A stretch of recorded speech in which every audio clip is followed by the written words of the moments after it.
ராணிப்பேட்டை மாவட்டம். ராணிப்பேட்டையில் 108 ஆம்புலன்ஸ் தொழிலாளர்கள் 16% ஊதியத்தை நேர்மையாக வழங்க வேண்டுமென தெரிவித்து தனியார் நிறுவனத்துக்கு துணை போகும் தமிழக அரசை கண்டித்து கண்டன ஆர்ப்பாட்டம் நடைபெற்றது.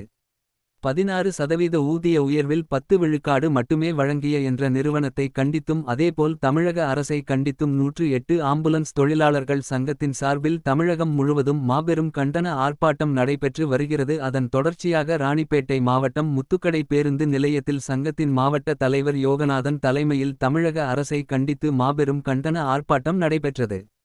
இதையடுத்து ஆர்ப்பாட்டத்தில் ஈடுபட்ட 108 ஆம்புலன்ஸ் தொழிலாளர்கள் தெரிவிக்கையில் 108 ஆம்புலன்ஸ் தொழிலாளர்களுக்கு தொழில் சங்கங்களுடன் ஏற்படுத்தி கொண்ட ஒப்பந்தத்தை மீறி என்ற நிறுவனம் தன்னிச்சையாக முடிவு செய்து கடந்த 4 ஆண்டுகளாக வழங்கிய 16% ஊதிய உயர்வில் 10 விழுக்காடு மட்டுமே இந்த ஆண்டு வழங்கியுள்ளதாக தெரிவித்தனர்.